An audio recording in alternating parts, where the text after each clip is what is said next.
ya. Maka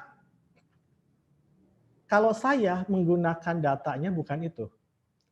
Yang saya gunakan adalah RT, reproduksi number.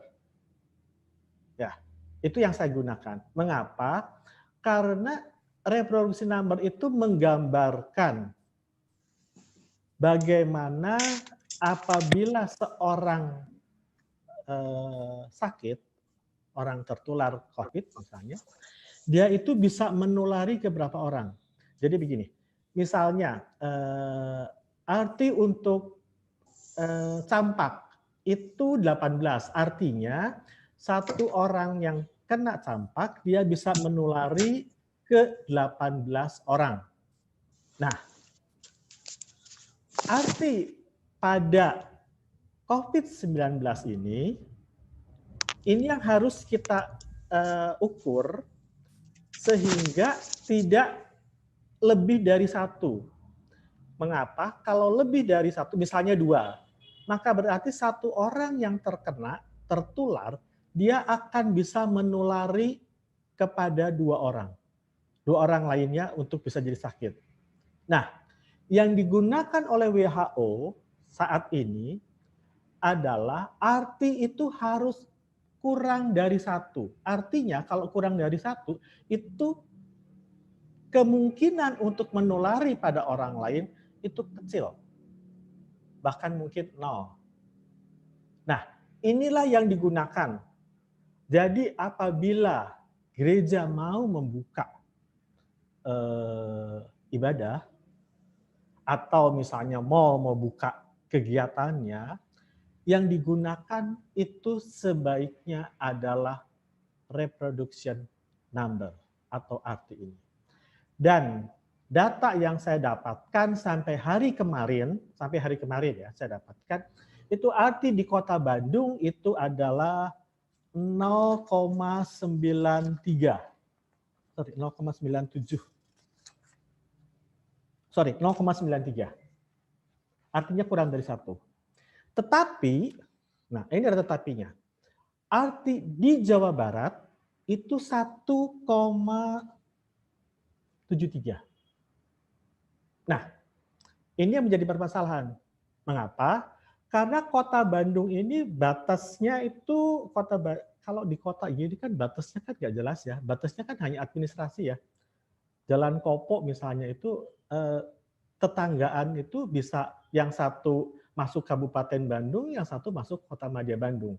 Nah, karena itu mengapa pemerintah Kota Bandung mulai kemarin itu mulai waspada lagi. Dia mulai menjaga misalnya malam-malam itu di jalan Asia Afrika itu ditutup lagi ya. Mengapa? Karena itu untuk menghindari artinya supaya tidak naik. Nah, jadi Bang Yos yang sebaiknya digunakan oleh gereja apabila ingin membuka ibadah itu adalah yang dipakai adalah reproduction number-nya. Oke, berarti tadi menyambung ya, reproduction number itu bisa didapat di situs resmi yang seperti pemerintah punya atau gimana, Dok? Saya dapatnya itu dari Dinas Kesehatan. Memang itu saya cari itu tidak dirilis di web ya. Kalau yang tadi zona tadi di web ya. Di web ada. Kalau reproduction tidak. Oke. Itu paling dasar sebaiknya ya, saran medis. Ya, kalau bicara angka data adalah arti tadi ya, reproduction number-nya. Ya. Sehingga kalau Bandungnya aman, nah Jabarnya masih 1, ya. Ya.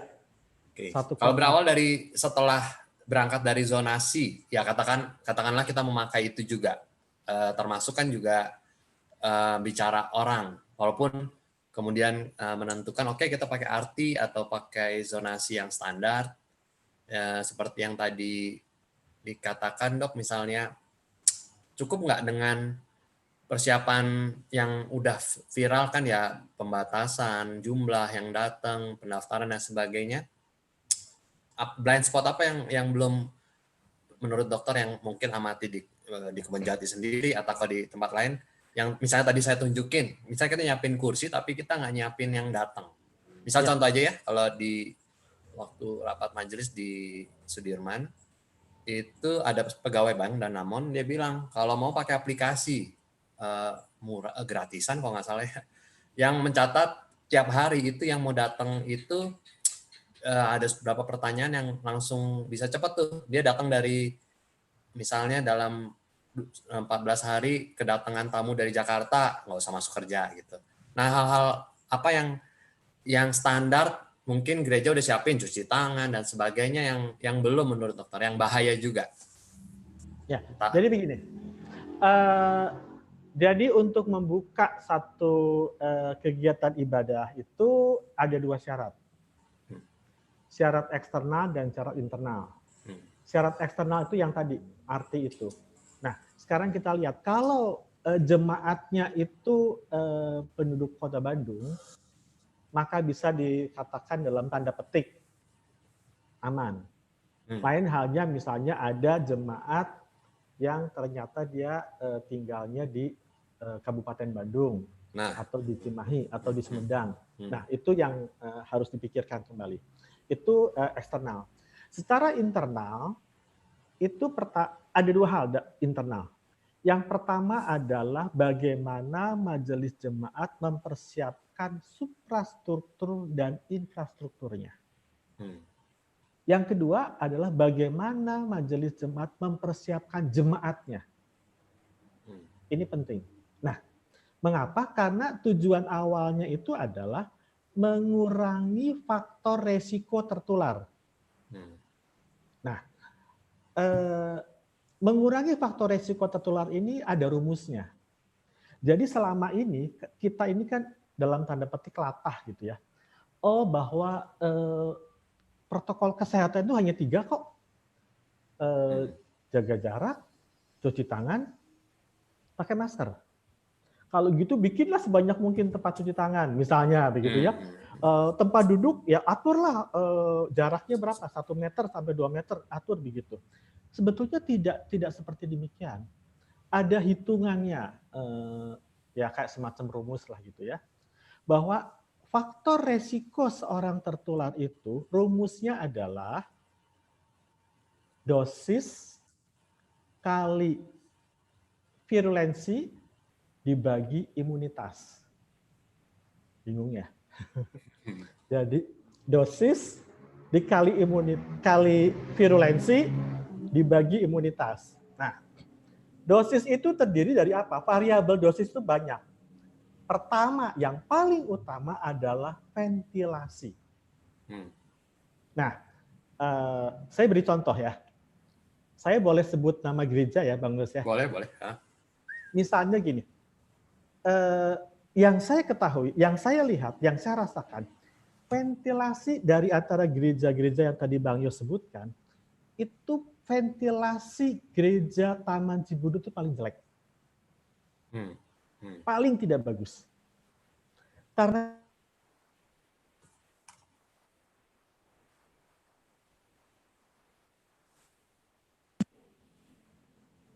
terlebar. Tidak bisa lagi, jadi bisa gini, kapasitas semuanya itu misalnya untuk 100 orang. Setelah dihitung kalau misalnya jaraknya per meter itu misalnya menjadi 50 jemaat yang boleh masuk misalnya. Dengan ventilasinya Taman Cibunut itu tidak boleh 40-50 orang. Itu mungkin hanya 20 orang yang boleh. Seperti itu. Ya. Nah, saya berikan contoh kira-kira ventilasi gereja mana sih yang paling mungkin paling bagus gitu ya. Itu adalah gereja Santo Laurentius. Nah, kenapa? Karena Laurentius itu dinding itu semua tuh pintu. Jadi kalau ibadah itu dibuka semua. Kan tidak boleh pakai AC. Nah, gereja, maaf, sampai saat ini gereja belum melihat sampai ke sana. Jadi ya itulah tadi bahwa kapasitasnya kalau diukur gitu, misalnya tadi saya beri contoh Taman Cibunut gitu ya, itu mungkin kalau dengan distansi 1 meter sampai 1,5 meter itu 40 orang misalnya yang boleh masuk, itu dengan kondisi yang ventilasi seperti demikian, itu nggak boleh 40 itu nggak boleh. Mungkin hanya sekitar 20 orang yang boleh di situ. Itu satu. Kemudian kedua adalah aktivitas. Aktivitasnya apa di situ? Contoh, kalau di gereja itu yang saya tahu di Kebonjati, itu misalnya konsistori. Konsistori Kebonjati itu nggak bagus. Ventilasinya nggak bagus. Karena itu konsistori itu maka tidak boleh digunakan. Lah kalau gitu kalau mau persiapan gimana? Ya persiapan di tempat yang lain. Jangan dipaksakan di konsistori. Misalnya seperti itu. Kalau mau dipaksakan di konsistori boleh, tapi mungkin hanya boleh 2-3 orang di situ. Nah, itu rekayasanya seperti demikian. Itu aktivitas. Kemudian durasinya. Durasinya berapa lama orang akan ada di situ. Kemudian dilihat lagi adalah distensinya. Distensi ini lebih kepada pendetanya. Mimbar, misalnya. Kalau mimbar di GKI Sudirman, itu pendetanya bebas di situ. Mengapa? Karena jaraknya jauh banget. Jauh banget gitu ya. Tapi berbeda apabila mimbarnya itu ada di Bajem Taman Koko. Di mana mimbar dengan jemaat itu pendek. Nah, apa? Ya berarti tempat duduk jemaat itu harus diundurkan atau dikurangi. Itu rekayasanya. Kemudian paduan suara. Paduan suara itu kan bisa dijaga distancing, tetapi aktivitas apa? Nyanyi. Maka harus dijaga jaraknya. Lalu rekayasanya seperti apa? Ya rekayasanya misalnya saat teduh ya nggak usah nyanyi, musik. Kalau mau kolintang bisa, kolintang kan tidak nyanyi, ya itu seperti demikian. Kemudian adalah frekuensi. Frekuensinya apa? Frekuensinya itu berapa lama? Akhir-akhir ini saya sering melihat video sosialisasi dari beberapa gereja, ya dari beberapa gereja itu. Bonti juga lagi bikin itu. Nah, yang paling kasihan frekuensinya itu siapa sebetulnya yang ada di situ? Adalah orang yang petugas yang melakukan scanning. Scanning apa? Suhu. Ya. Itu paling sengsara lah gitu. Paling apes gitu tuh. Mengapa? Kalau misalnya dinyatakan bahwa Kebonjati itu 130 boleh masuk, maka berarti petugas itu dia frekuensinya 130 orang. Dia akan bertemu dengan 130 orang. Berbeda dengan petugas yang lain, yang mungkin ketemunya hanya 50 orang. Artinya apa? Resiko penularannya jelas akan lebih banyak kepada yang melakukan screening. Satu. Kedua, screening itu kan menggunakan thermal gun, alat tembak. Nah, alat tembak itu dia berefek itu kalau jaraknya sekitar 5-10 cm. Tangan manusia, tangan orang itu paling berapa? 60-80 cm. Kalau ditambah 10 maka berarti hanya 90 kan? Sementara jarak distancing itu minimal 1 meter. Artinya apa? Artinya dia itu akan makin dekat gitu jaraknya antara si petugas dengan jemaat itu kan akan makin dekat kan? Ya kan?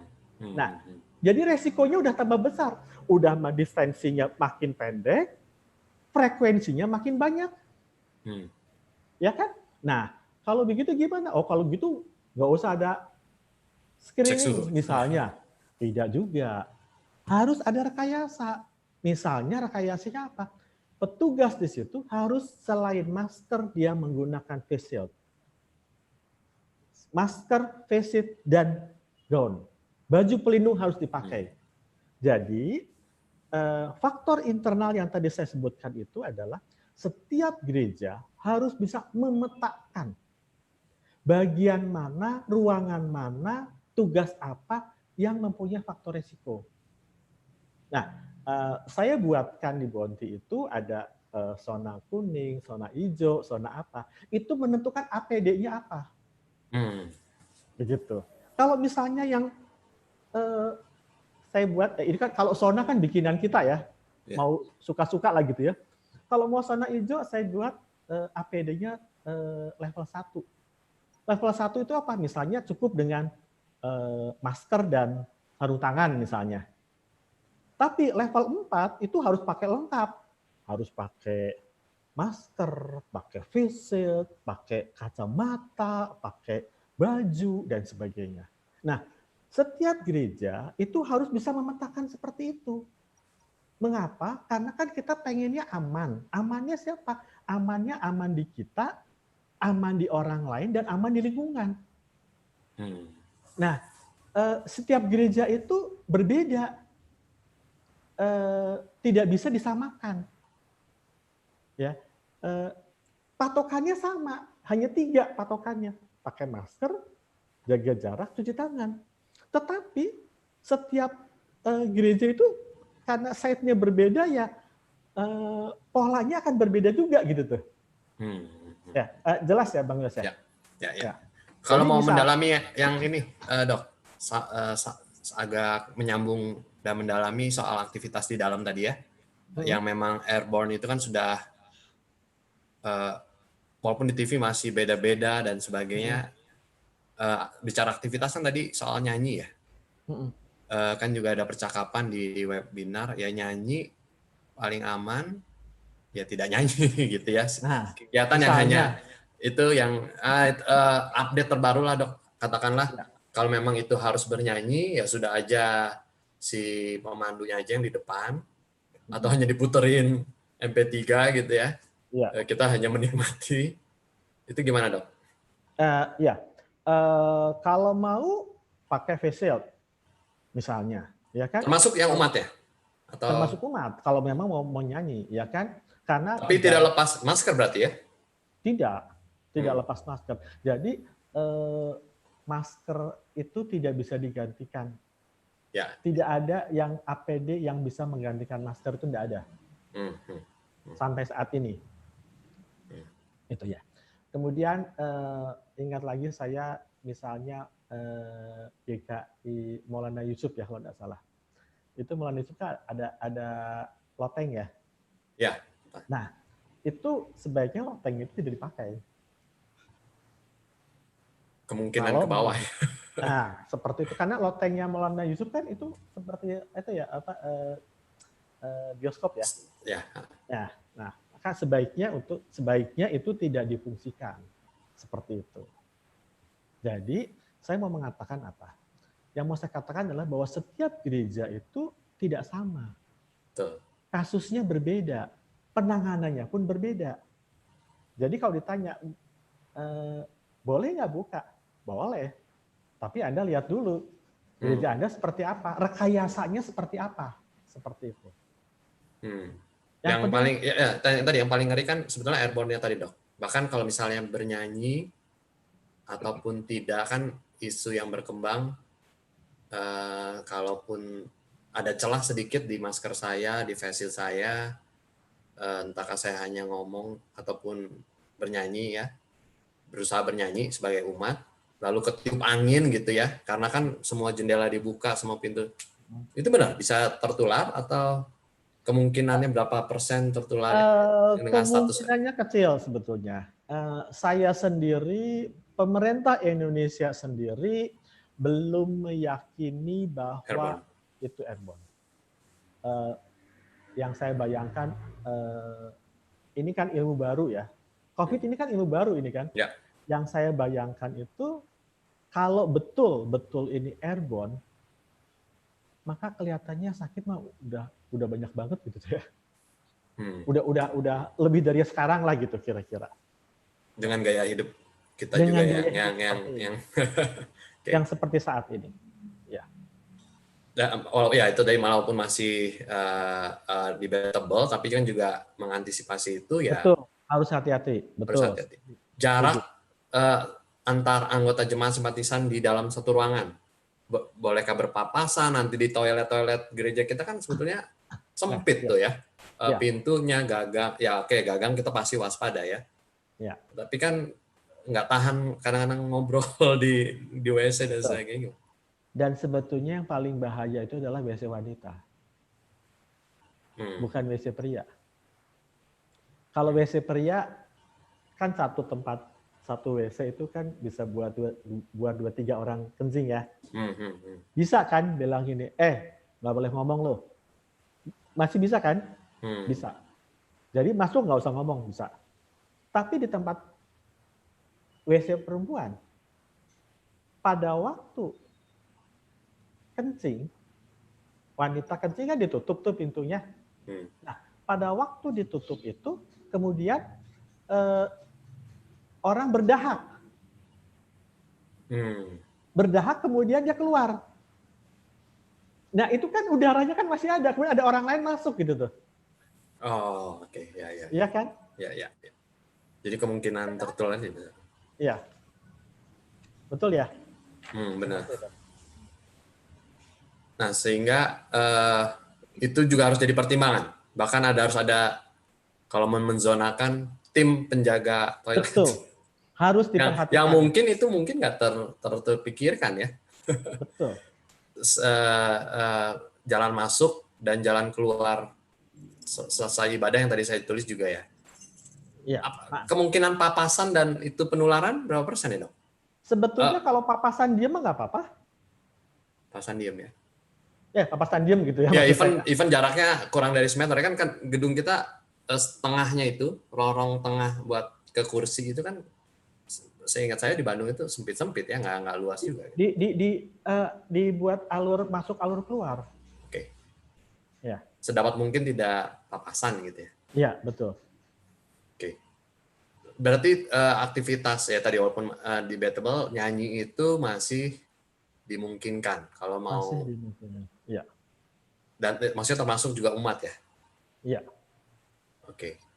Dan aktivitas di dalam gereja apalagi yang belum, kebanyakan gereja termasuk di Bandung yang menurut dokter belum tersentuh nih walaupun bahaya, apa Dok misalnya? Pembersihan. Oke. Ya. Pra dan pasca ibadah. Ya. Itu apa? Cairannya, jarak waktunya, cara nyemprotnya atau? Ya. Sebentar saya ambil itu dulu. Sebentar. Oke.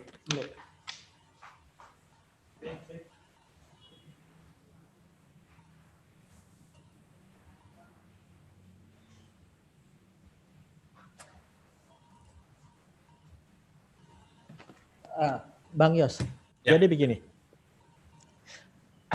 Saya satukan itu dengan kebersihan saja ya. Okay. Jadi begini. Ya.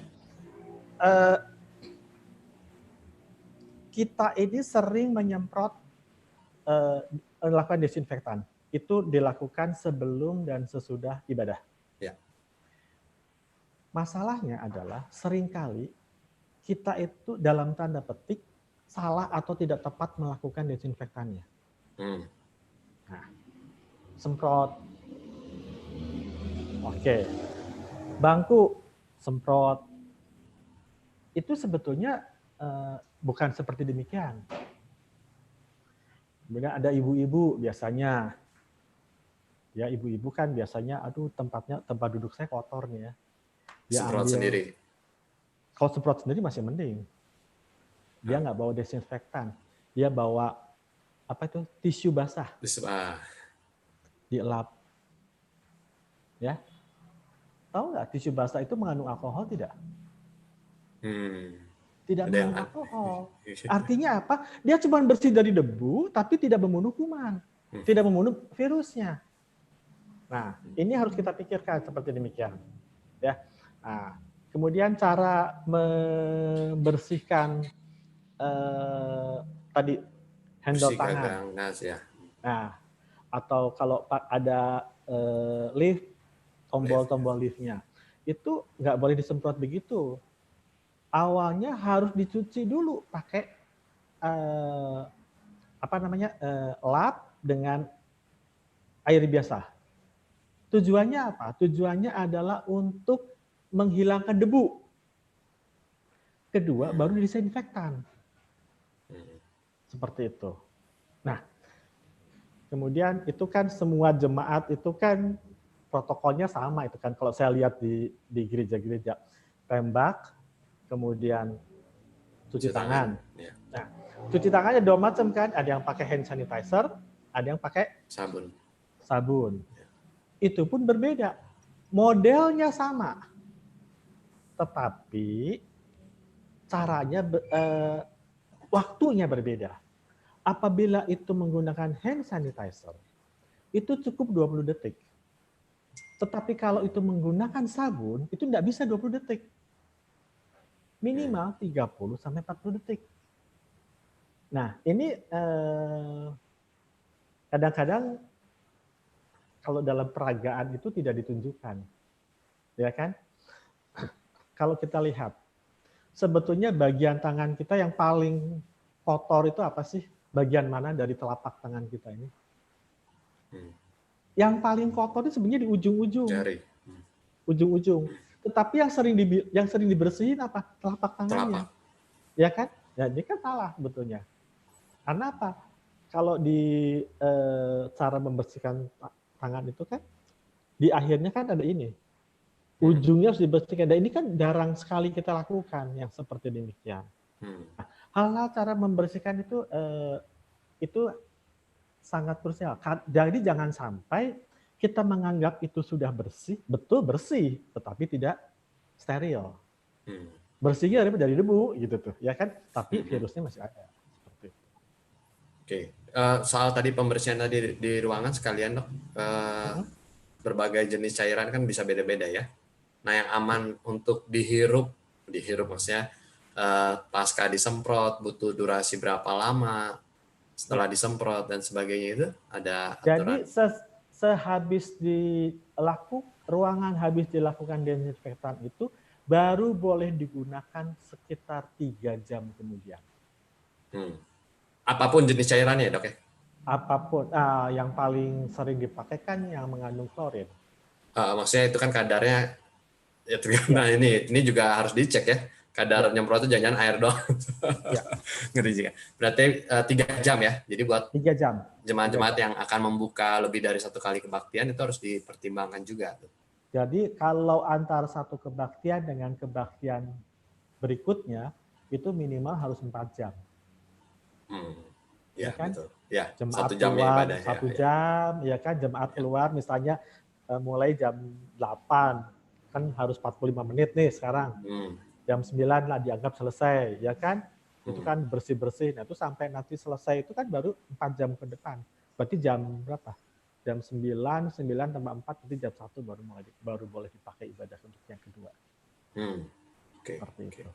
Nah, masih seputar aktivitas tadi nyambungnya di poin aktivitas di dalam, termasuk nanti next kan walaupun mungkin masih panjang adalah ordinasi dan sakramen ya, peneguhan, pelantikan, baptisan. Walaupun sudah mulai ada isu itu, seberapa kalau nanya ke dokter apa ya, seberapa aman dok menumpangkan tangan, mencurahkan air, ya itu ya antara si pendeta dan calon penatuannya, komisi-komisi. Ya, jadi gini. Kalau penumpangan tangan itu kan apakah harus menyentuh? Harus menyentuh. Saya tidak tahu. Apakah penumpangan tangannya cukup misalnya ini kepala, ini tangan gitu. Ini sudah tumpangin tangan atau harus menyentuh? Kalau tidak menyentuh kan sebetulnya bisa. Ya. Itu. Nah, yang menjadi pembicaraan sekarang adalah bagaimana apabila peneguhan penatua. Ya. Kemudian penatuannya umurnya di atas 60. Ya. Boleh ikutan nggak gitu kan? Ya. Nah, secara pribadi saya mengatakan boleh. Atau kebaktian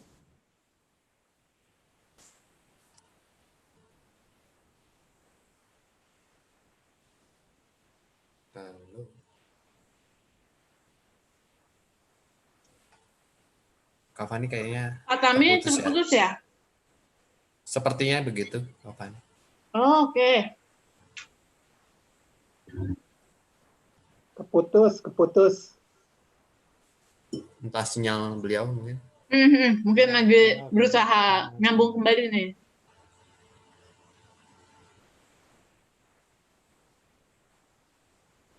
Oh iya, sambil menunggu Pak Tami. Ya, sudah ada, masuk lagi. Oh, sudah ada. Oke. Masih mute. Oh iya, sebentar. Oke. Ya, dokter. Tadi terputus. Oke. Jadi buat saya, menurut secara pribadi saya mengatakan oke, nggak masalah. Dengan catatan syarat dan ketentuan berlaku. Misalnya, pada ibadah tersebut orang tua yang di atas 60 yang mau ikut itu adalah mempunyai hubungan darah yang betul-betul hubungan saudara kandung ke atas ke bawah. Berapa tingkat misalnya. Di luar itu tidak boleh. Jadi misalnya tetangganya ya jangan. Dan kemudian ada pembatasan. Misalnya yang boleh datang itu dalam ibadah itu hanya 30 orang. Misalnya, ini contoh saja ya, tergantung dari luas gedung gerejanya. Kemudian buat penatua, misalnya penatua yang umurnya lebih dari 60 gitu. Boleh nggak sih? Kalau menurut saya, kalau hanya sekedar peneguhan, nggak apa-apa. Asal dengan tadi saya katakan syarat ketentuan berlaku. Misalnya apa? Si penatua tersebut memang harus betul-betul dalam keadaan yang sehat. Seperti demikian. Tapi itu sendiri yang tadi posisi tangan dan sebagainya itu masih cenderung aman atau ya kemungkinan penularan besar juga? Sekalipun nggak menyentuh ya, itu kan berarti bicara peneguhan penatua, pemberkatan nikah, ya kan itu ada peneguhan janji ketika pendeta megang tangan mempelai, lalu waktu memberkati, itu semua kategorinya aman, kurang aman? Selama tidak bersentuhan, nggak ada masalah. Toh misalnya omong kosong nih, si pendeta ini tangannya ada virus gitu tuh. Misalnya ya anggap saja. Toh dia tidak bersentuhan. Virus itu kan dia akan bersentuhan kalau ada media yang mengantarkan. Misalnya orang berbicara, berarti kan ada ludah, percikan ludah yang keluar. Virusnya bersama di situ. Nah, apabila virus itu misalnya ada di tangan pendeta, selama tangan pendeta itu tidak keringatan atau tidak menyentuh, dia nggak akan kemana-mana. Si virusnya tetap aja di tangan. Even misalnya keringetan, Dok, ya dengan itu kan udah itu biasa acara di tengah kan, dia khotbah dan sebagainya berkeringat gitu. Ya, keringetan kalau keringetnya menetes itu bisa, tapi kalau keringetnya tidak menetes ya tidak. Jadi maksudnya aktivitas tumpang tangan sendiri itu masih aman. Kalau baptis, karena itu bicara air dari tangan si pendeta ke anaknya ya. Kalau yang memakai baptis ya, kalau CD kan memang nggak pakai media. Ya. Kalau untuk itu saya sarankan tidak. Tidak dulu, oke. Tidak dulu. Perjamuan kudus membawa media sendiri? Perjamuan kudus kalau memang ini juga saya pikirkan perjamuan kudus itu kemungkinan kalau memang mau dilakukan itu ya kayak semacam kita beli makanan paketan ya. Jadi satu dus itu udah ada rotinya dan anggurnya misalnya. Seperti demikian. Atau bawa dari rumah? Lebih aman. Disediakan nggak apa-apa. Cuma saya secara teologis ya. Secara teologis saya nggak tahu ya. Secara saya tidak berani berbicara secara teologis. Apakah itu dimungkinkan atau tidak. Karena nanti kalau bicara disediakan gereja kan efeknya ke tempat si gereja. Kita percaya majelis jemaat itu memperhatikan ya kebersihan tempat naruhnya, rotinya, anggurnya itu lebih kemungkinan beresiko ya. Kalau kita nggak awasi sendiri gitu. Saya itu dikerjakan oleh karyawan atau siapa. Ya, betul. Karena kan mungkin kita pada waktu mempersiapkannya juga kita harus pakai pakai masker, tangannya juga pakai sarung tangan dan sebagainya. Itu harus diperhatikan, jelas. Pernikahan dok, karena menyangkut ini memorable sebetulnya kan masker itu tak tergantikan. Ya apakah memang harus sepanjang itu setidaknya mempelai boleh melepasnya atau gimana? Kalau menurut saya, apabila pada waktu itu tidak ada keluar ucapan, nggak apa-apa.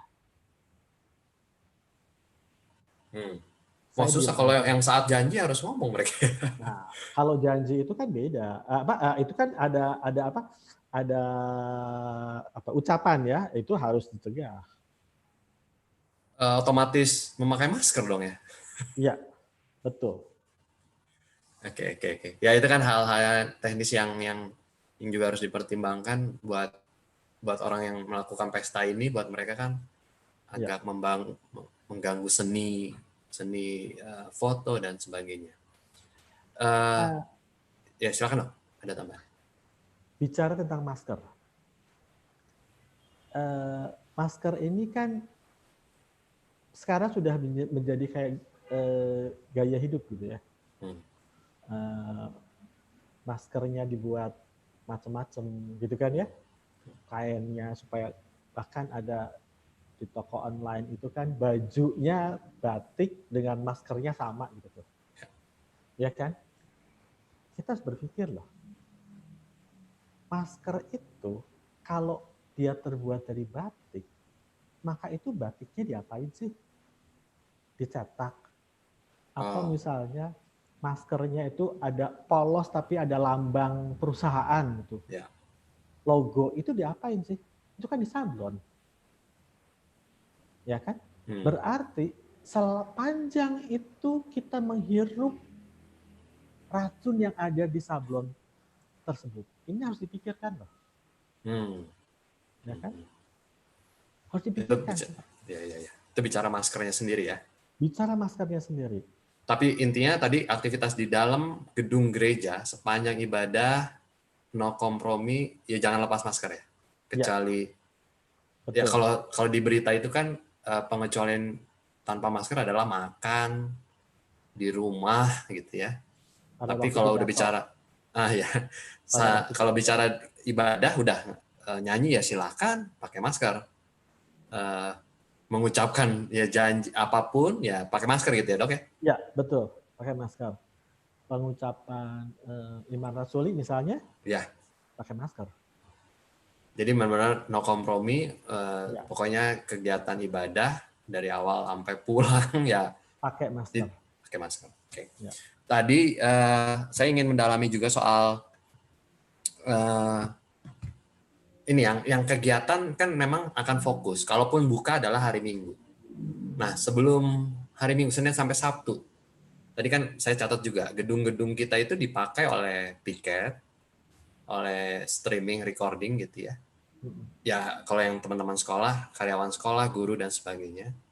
Nah, ini harusnya, kalau saya ngobrol sama majelis jemaat di Sudirman, ya harusnya protokolnya sama ketatnya, dok. Betul. Apakah ini kan yang menurut saya blind spot teman-teman dalam webinar ini ngebahasnya nanti gitu. Jadi ketatnya kalau benar-benar mau buka gitu. Tapi kalau sekarang misalnya recording kan semua recording ya di gedung gitu. Ya mungkin temnya ya sembarangan. Saya nggak seuzon, tapi apakah temnya benar? Apakah benar-benar dia sehat gitu ya? Apakah dia nggak dari luar kota tuh yang recording? Bisa aja dari daerah-daerah merah. Betul, itu harus diperhatikan. Harus sangat diperhatikan. Termasuk yang piket, karyawan piketnya, Iya, satpamnya. iya, semua harus. Jadi begini, dalam kondisi seperti pandemi seperti ini, pola pikir kita harus berubah. Saya mengatakan kepada staf saya di rumah sakit, semua pasien yang masuk ke rumah sakit harus dianggap sebagai orang yang tertular COVID sampai bisa dibuktikan dia tidak tertular. Itu. Demikian pula dengan kita sekarang ini. Saya kalau ketemu dengan Bang Yos, saya harus menganggap bahwa Bang Yos itu tertular COVID. Karena itu saya mencegah, yaitu apa? Saya pakai masker, jaga jarak, jangan salaman. Kira-kira seperti itu. Artinya harus serius juga menangani Senin sampai Sabtu gedung itu tadi ya? Iya, betul. Termasuk yang recording saya juga waktu ngobrol sama teman-teman nih, pada sehat nggak nih yang recording? Betul, Karena, itu harus. Tapi mungkin ya dok ya, peristiwa itu terjadi di hari Sabtu atau Jumat atau Kamis, lalu kemudian Minggu buka, ya bisa disebabkan yang terjadi di Kamis itu nggak ya? Even udah di disinfektan, udah di sterilize dan sebagainya. Sisa masih mungkin ya? Sangat mungkin. Kalau nanti tracingnya pinter, orang yang men-tracingnya pinter, itu akan ketahuan sebetulnya dia tertularnya di mana. Ini saya kasih contoh ya. Ini kan banyak nih secara umum tenaga kesehatan yang meninggal itu kan dianggapnya karena semuanya itu karena merawat orang sakit. Ternyata tidak. Setelah dilakukan penelitian itu yang betul-betul tertular karena merawat orang sakit itu hanya sebagian. Selebihnya apa? Dia tertular oleh temannya sendiri pada waktu dia makan. Nah, itu. Jadi karena dia men-trace-nya pinter, ya kan, sampai ketahuannya, oh ternyata kamu tertular itu bukan pada waktu merawat pasien, tapi justru pada waktu kamu bertemu dengan si A, kamu makan di sana. Itu. Nah demikian pula dengan yang tadi Bang Yos sebutkan. Jadi kemungkinan dia tertularnya itu oleh orang yang karyawan di hari Kamis misalnya begitu ya. Betul. Nah, tetapi karena dia ikut kebaktian di hari Minggu, jadi dianggap penyebabnya di hari Minggu gitu kan ya. Padahal dia dapatnya hari Kamis gitu. Betul. Nah, ini berarti catatan besar nih buat teman-teman. Berapa ya? 15 jemaat di Bandung ini, saya lihat kan udah banyak yang recording juga ya. Saya juga khawatir itu sih. Betul. Mereka karena sedikit kan mungkin penanganannya tidak ini bisa salah ya, tapi tidak seserius nanti kalau buka gitu. Ini yang bahaya ya dok ya. Ya.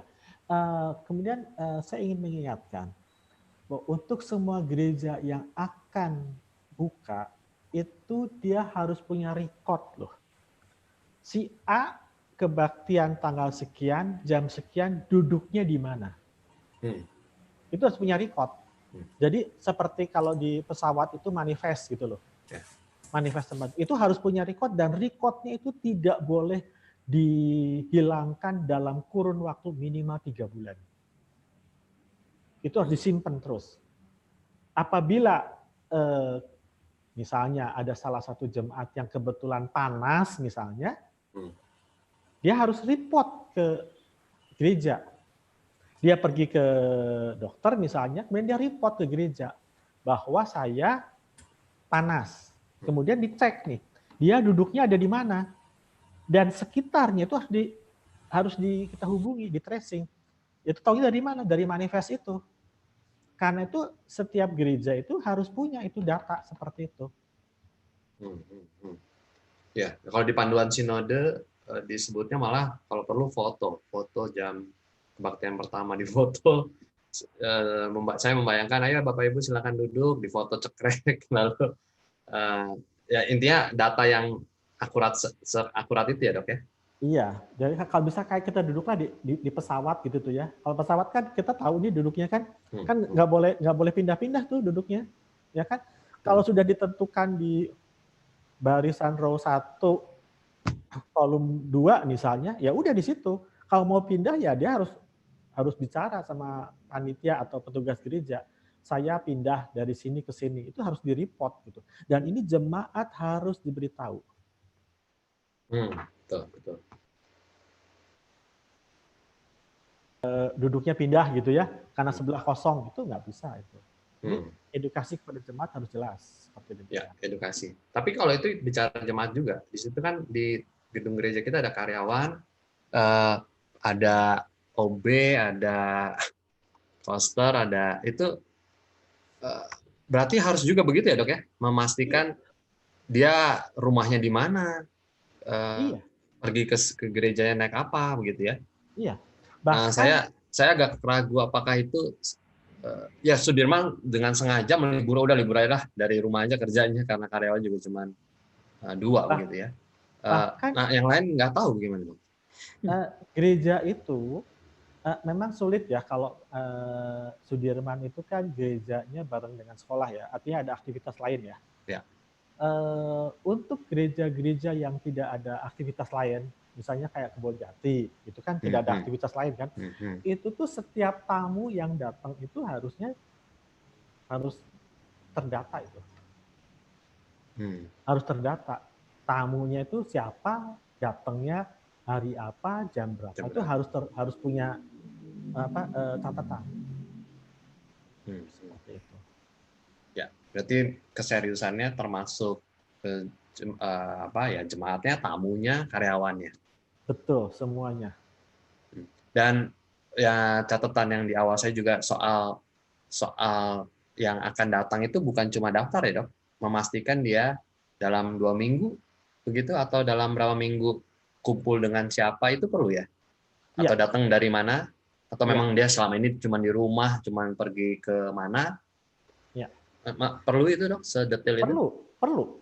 Jadi kalau di Bonti itu daftar itu nama, alamat, nomor WA begitu ya. Kemudian ditanya, Anda punya sakit apa? Ya. Usianya berapa? Oh, usia saya 40 tahun. Anda punya sakit apa? Sakit yang sakit menahun ya. Nah, kemudian bagaimana keadaan saat ini? Terkontrol atau tidak? Betul. Kemudian ada sebetulnya gini, riwayat perjalanan itu sekarang sudah tidak relevan lagi. Mengapa? Karena terutama dalam negeri ya. Karena sekarang sudah terjadi transmisi lokal. Artinya udah nggak ada tempat lagi tuh yang di Indonesia yang tidak, atau di Bandung atau di Jawa Barat yang tidak tertular COVID kan udah nggak ada lagi. Artinya Anda dari manapun juga harus kita curigai. Karena sudah tidak ada tempat aman. Tempat bebas sudah nggak ada. Seperti itu. Tapi dengan misalnya, apa nggak lebih aman? Misalnya saya baru pulang dari Surabaya misalnya, itu akan, ya ibu lebih baik di rumah aja gitu. Nah, sebetulnya begini. Jemaat itu harus harus diedukasi bahwa kalau yang udah kayak gitu mah nggak usah daftar lah, nggak usah datang aja gitu. Oh, oke. Ya kan? Nggak usah datang aja gitu tuh. Biarkanlah tempatnya untuk orang lain saja. Karena kan tempatnya juga kan terbatas sekarang kan. Biarkanlah untuk orang lain gitu.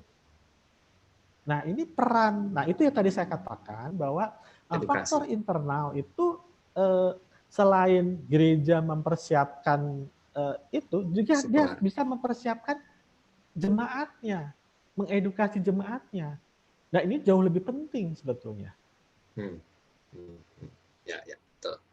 Berarti tadi ya, suprastruktur, infrastruktur, dan edukasi jemaat itu yang harus sampai nggak bosan, mungkin sampai ya mungkin beberapa bisa tersinggung, tapi ya ini harus dilakukan.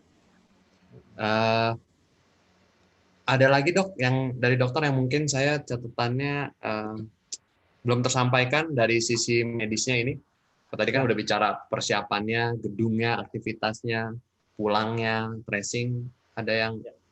Jadi gini, kita ini, saya yakin semua orang tahu apa itu protokol kesehatan. Dan Saya medianya yakin, banyak sekali ya, banyak karena viral di banyak mana-mana. Hanya masalahnya adalah kita hanya sekedar tahu, tetapi tidak memahami. Misal, gereja akan membuka kemudian screening suhu. Screening suhunya pakai apa? Thermal gun kan? Ya kan? Nah, tempat yang tepat untuk melakukan screening itu di mana?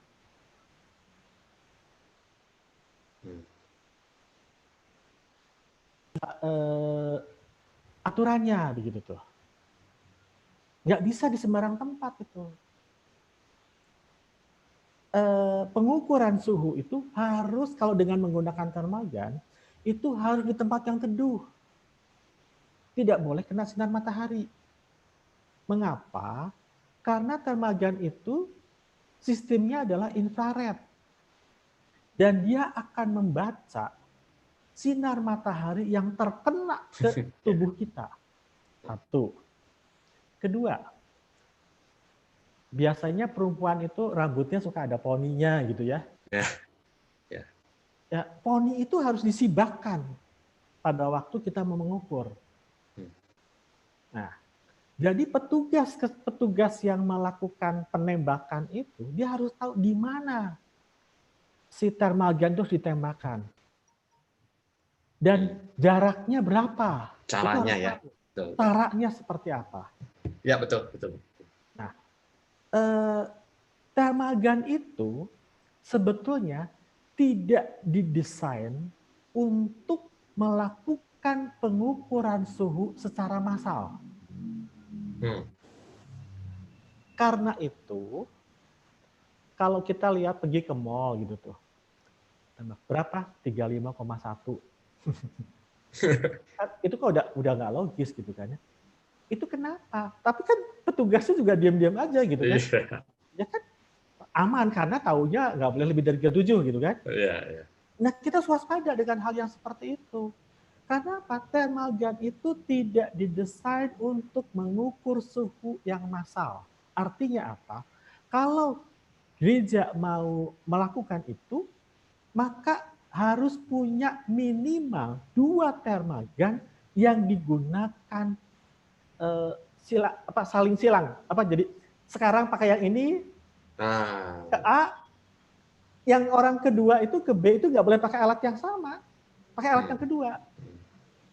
Jadi ada jeda waktu. Nah, hal-hal yang seperti begini ini kadang-kadang yang tidak dipahami, ya kan? Jadi ya pokoknya asal nembak gitu kan? Iya ya betul. Kan? Nah, dan orangnya harus ganti kayaknya dok itu kalau di tempat-tempat supermarket aja itu olah itu istri saya ketawa tuh. Bapak nembak apa Pak? Ini ngukur suhu saya atau suhu ruangan? Benar itu kan. Kadang-kadang di tempat bagian yang ada rambutnya gitu kan. Kalau di Pascal 23 itu dibuka kaca mobil langsung ditembak sebelah kanannya gitu. Kan? Nah, jadi maksudnya gini, petugas gereja harus memahami sampai ke sana. Apabila si petugas ini mengukur nih, ini 35,5 misalnya begitu ya. Kemudian alat berikutnya orang sama, itu kita langsung curiga. Ada sesuatu dengan alat saya. Orangnya kecapean. Ya harus. Nah itu harus. Jadi jangan bilang, aduh, kan 35 itu kan udah nggak normal. Suhu normal kan 35 sampai 37, ya kan? Nah itu kita harus paham itu. Ya betul. Berarti sampai hal sedetil itu ya. Betul. Artinya memang kalau kita teologisnya kan memelihara kehidupan, serius terhadap kehidupan, yang kecil itu harus penting gitu ya. Jadi jangan jadi tadi APD-nya tiap zona beda, yang ngukur suhu, yang bersihin, sama yang cuman ngasih tahu tempat duduk itu bisa beda. Harus berbeda. Betul. Nah sekarang yang jadi masalah kan begini, Bang Yos. Ribut nih di kalangan pengurus gereja. Bagaimana kalau orang kelihatannya sehat nih, pada waktu ditembak dia 37,1, boleh masuk nggak? Ya kan? Ya. Ya, kalau saya bilang nggak boleh masuk. Cuman ada cumannya. Pada waktu dia ditembak lebih dari 37, katakanlah 37,1 atau 37,2, kita katakan Bapak istirahat dulu 5 menit ya. Nanti kita ukur lagi. Mengapa? Karena pada waktu dia berjalan nih parkiran, dari parkir kemudian masuk ke tempat itu, dia ada energi yang dia keluarkan. Itu akan terekam loh oleh infrared itu. Jadi biar istirahat dulu 5 menit di tempat suhu yang di ruangan yang teduh, baru ditembak lagi. Kalau ternyata masih tinggi ya berarti dia terindikasi sakit. Satu. Dan kedua, yang saya katakan tadi, bahwa setiap ruangan, setiap bagian itu kan punya zonanya masing-masing, ya kan? Dan zona itu menentukan APD yang kita pakai. Ini pengurus gereja bilang gini, aduh, masuk gereja seperti masuk kamar operasi. Harus namanya juga new normal, yaitu new normal. Artinya apa? Perilakunya udah harus berbeda dengan perilaku biasa. Aduh, tapi nanti jemaatnya pada takut. Ya kan yang namanya baju pelindung kan bisa dibikin modis. Ya kan? Bisa dibikin modis. Kenapa enggak bisa dibikin modis? Contohnya, pendeta sekarang kalau khotbah pakai toga, ya kan? Apakah toganya itu dicuci? Habis khotbah langsung dicuci? Nah, enggak. Ya kan? Enggak. Nah, artinya apa? Dia harus punya satu toga dalam tanda petik yang terbuat dari bahan yang ringan dan yang bisa dicuci dan mudah kering misalnya. Seperti itu. Dan sebetulnya pada waktu itu saya sudah minta ke Pak Philip untuk mendesainkan. Dan beliau sudah membuat desainnya sebetulnya. Seperti itu. Saran beliau mah kalau lebih dari satu kali kebaktian, semua petugasnya harus ganti baju, Pak. Betul. Tetapi sekarang ganti baju, jadi toganya itu dipakai, yang tadi saya katakan toga itu ya, dipakai. Kemudian kalau misalnya nanti mau kebaktian kedua, ya toganya ganti, nggak boleh sama. Betul, harus seperti itu. Nah, sekarang apakah majelis sampai segitunya? Betul. Apakah penatua itu boleh pakai jas? Apakah boleh pakai blazer? Penatua yang perempuan. Boleh pakai dasi, boleh pakai scarf, tidak boleh semua. Tangan panjang, tapi tidak boleh pakai dasi. Tangan panjang, tapi tidak boleh pakai blazer. Tangan panjang, tidak boleh pakai jas. Resikonya besar sekali. Resiko lebih ke apa tuh, Dok? Karena kalau jas dan blazer untuk yang penatua bertugas itu. Pertanyaan saya, jasnya dicuci nggak sih? Nah, itu dia. Dulu sih supaya hemat laundry berapa kali pakai baru cuci dong. Nah, ya udah nggak usah pakai jas aja tuh kalau gitu mah. Ya kan? Pakai baju batik aja misalnya. Kan? Ya, secara teologis boleh kan? Menurut saya boleh. Betul. Ya kan? Nah, kemudian dasi. Dasi juga. Dasi kan nggak pernah dicuci. Betul kan? Dasi kan nggak pernah dicuci.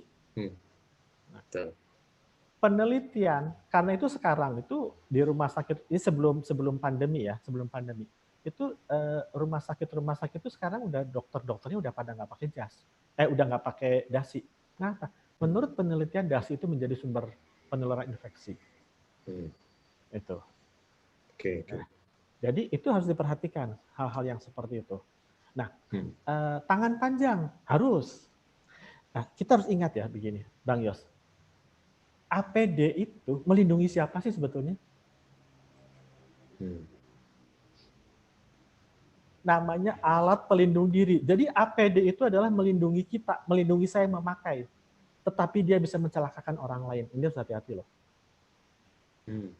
Saya pakai sarung tangan. Artinya apa? Saya terbebas dari kuman kan karena ada pelapisnya. Ya. Tetapi si sarung tangan ini bisa menularkan pada orang lain. Ya kan? Jadi APD itu aman buat saya, tapi belum tentu aman untuk orang lain. Nah ini celaka nih kayak begini. Kan kita pengennya aman buat saya, aman buat Anda, aman buat lingkungan, ya kan? Tapi orang-orang nggak sadar, wah saya pakai APD udah pakai sarung tangan aman buat saya.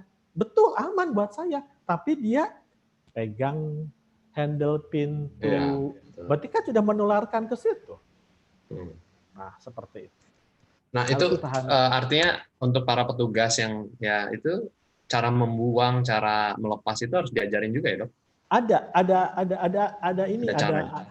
caranya, ada ilmunya lah gitu ya. Dan kemudian, itu harus juga dilakukan gereja untuk karya petugas yang memang dikasih itu ya. Entah dia bawa sendiri atau dikasih ya. Iya, itu harus harus dipelajari gitu, harus dididik lah gitu. Karena justru sebetulnya kan kalau menurut penelitian itu petugas kesehatan yang sakit itu kebanyakan karena pas baju di mana ada waktu dia membuka APD. Ya, betul. Kan APD itu kan nggak boleh dikebutin gitu ya. Kalau kita nih pakai baju kan cuma dikebut gitu kan ya. Itu kan nggak boleh itu kan. Melipatnya juga terbalik seperti itu. Ya. Harus sampai sana itu. Sampai situ ya. Betul. Ya, betul. Oke, berarti dari tadi bahasan dokter mulai start dari nilai penularan, lalu aktivitas di dalam, infrastruktur semua sudah, pendaftaran, tracing. Ada yang belum tersampaikan dok? Sebelum menurut rencana sih 15 menit lagi tanya jawab ya. Kita akan berakhir di jam 9. Ada yang belum tersampaikan dok? Dari persiapan medis kalau buka gedung gereja. Oke. Ini yang mau saya sampaikan lagi sekarang. Tadi saya kan kasih rumus ya. Resiko penularan itu adalah dosis kali virulensi dibagi imunitas. Ya. Imunitas ini penting. Ya. Sekarang contohnya gini. Secapak ada 1.200 sekian orang tertular. Ya kan? Tetapi yang sakit, betul-betul sakit itu hanya 13 orang. Mengapa? Karena secapak tahulah, itu kan pasti fisiknya bagus-bagus ya. Artinya apa? Daya tahan tubuhnya bagus. Ya kan? Nah, jadi resiko penularan itu akan diminimalisasikan dengan daya tahan tubuh kita yang kuat, yang bagus. Seperti itu. Nah, itu yang itu juga harus disampaikan. Jaga ya. Ya itu ya, harus disampaikan. Harus makannya, istirahat, konsumsi vitamin ya dan sebagainya. Dan kita harus ingat juga, jadi buat jemaat nih yang udah katakanlah udah sepuh gitu ya, orang yang sepuh itu kan imunitasnya pasti menurun, ya kan? Itu pasti, itu karena dengan umur pasti dia menurun. Kemudian nggak boleh ikut kebaktian nih. Tadinya udah nggak apa-apa lah, semua anak saya juga nggak ikut kebaktian. Atau sekarang nggak boleh lagi kebaktian nih, ya, karena pembatasan umur. Dia bisa stres dan sebagainya. Itu akan menurunkan imunitas. Nah, jadi mungkin ya gereja harus bisa memberikan sesuatu sehingga si oma, si opa itu ya dia merasa terhibur. Seperti itu. Ya. Terakhir, saya juga terlupa tadi. Kan yang boleh ke gereja, pulang itu di orang rumah itu bisa macam-macam. Nah, harus sampai ke edukasi gitu nggak? Sampai di rumah. Di rumah kan bisa aja dia ketemu oma-opanya, anak-anaknya yang masih di bawah remaja yang nggak boleh ya, 17 tahun ke bawah. Nah itu gereja harus menyiapkan jemaat sampai situ nggak? Ya udah kamu boleh datang. Tapi di rumah kamu, nah itu apa dok? Standar apa ya dari gereja buat jemaat yang datang lalu pulang dengan resiko gitu. Jadi begini, yang kami lakukan ke staf saya di rumah sakit adalah begini. Setiap kali Anda pergi ke kantor, Anda harus punya tas. Di dalam tas itu harus berisi pakaian pakaian ganti lah ya, double. Harus punya cadangan pakaian. Harus ada cadangan masker dan harus ada cadangan hand sanitizer untuk dirinya sendiri. Artinya apa? Pada waktu saya keluar dari gereja, saya mau ke rumah orang tua saya, boleh nggak? Boleh. Tapi begitu dia sebelum masuk ke rumah orang tuanya, ganti baju, masuk dulu ke kamar mandi, ganti baju dulu. Seperti itu. Dan harus sampai ke situ ya, diingat edukasi tadi. Edukasinya harus sampai ke sana. Harus sampai ke sana edukasinya. Jangan kita ngundang lalu apa yang terjadi setelahnya kita tutup mata gitu ya. Kan bahaya buat mereka yang nggak boleh datang juga. Betul, ya. Aman, rasanya aman, padahal ini yang kita harus hati-hati ya. Kita ini kan ada keamanan yang palsu gitu ya. Kita ngerasa pakai masker udah aman gitu. Padahal maskernya cuman nutupin mulut doang, misalnya. Ya kan? Ya kan? Sebetulnya kita bisa mengetahui mentes diri sendiri apakah hari ini atau masker yang saya pakai ini benar atau tidak. Itu gampang sekali. Caranya, maaf ini agak jorok dikit ya. Lihat saja kotoran hidungnya. Kalau kotoran hidungnya putih, berarti pakaian maskernya betul. Tapi kalau kotoran hidungnya tidak bersih, tidak putih, itu pasti maskernya salah makanya. Ada celah atau... Ada celah, seperti itu.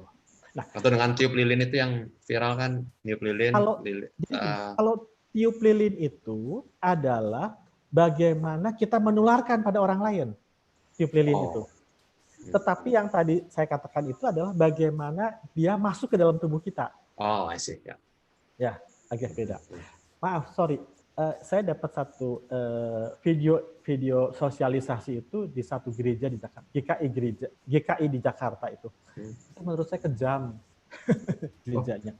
Di situ disebutkan gini, pembatasan sampai usia 65 tahun kalau tidak salah. Tetapi orang yang berusia di atas 60 tahun harus menggunakan masker N95. Waduh. Itu saya bilang penyiksaan itu. Karena masker N95 tuh 5 menit aja udah engap gitu. Jadi nanti dia sakitnya bukan karena COVID dong, karena oksigen. Betul. Jadi harus diperhatikan. Kasihan banget gitu. Lebih baik ya udah, lebih baik batasi aja 60 tahun gitu kalau itu mah ya. Oke, dari saya udah ya walaupun masih ada waktu, mungkin langsung kita ke teman-teman yang ingin bertanya.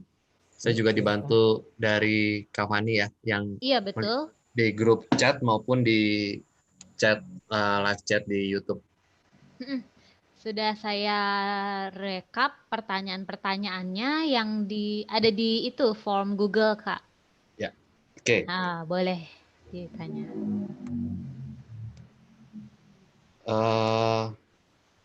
Sebentar.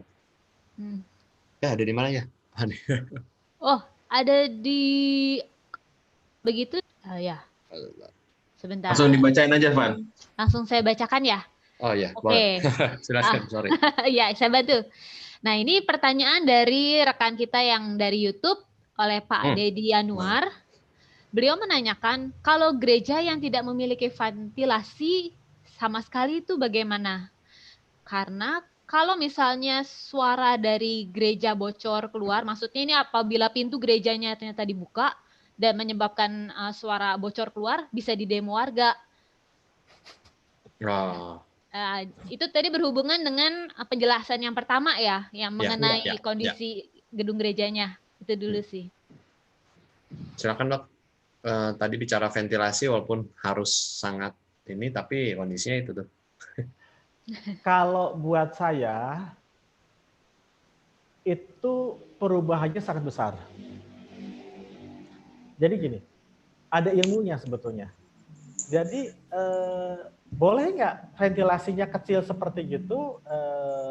Bahkan gini, pertanyaannya, kalau gereja di Jakarta misalnya, kalau nggak pakai AC itu nggak mungkin karena panasnya luar biasa misalnya. Begitu, ya. Jadi boleh pakai AC nggak? Boleh. Asal ventilasi itu ada hitungannya. Asal dia bisa melampaui 12 ACH itu aman. Artinya aliran udara itu dalam 1 jam 12 kali berputar, berganti. Caranya dengan bagaimana? Dengan dilakukan exhaust, penambahan exhaust. Ya kan? Nah, cuman exhaust kan harus dihitung. Ini ada ilmunya. Saya nggak bisa ngitung. Saya cuma tahu teorinya doang. Itu ada ilmunya dan ada ahlinya. Jadi harus dipasang exhaust-nya di mana untuk bisa menyedot udara tersebut sehingga alirannya itu udara berganti minimal 12 kali. Itu yang paling aman. Nah, pertanyaan itu adalah mirip dengan yang tadi. Kalau misalnya gitu, ya mungkin bisa untuk itu ditambah pakai AC tapi pakai exhaust. Yang penting adalah 12 kali ACH. Seperti itu. Ya, ada nama alatnya, Dok. Kalau nggak salah apa ya? Saya lupa juga. Ada alatnya. Mirip plasma cluster, tapi ya walaupun kita nggak tahu ya itu alat beneran atau cuman karena lagi booming dijual, kualitasnya kita nggak bisa kontrol juga. Silakan, ada lagi? Ini sebelum saya membacakan, ada yang angkat tangan nih. Sepertinya Ibu Indrawati Yuwono mau menyampaikan pertanyaan secara langsung.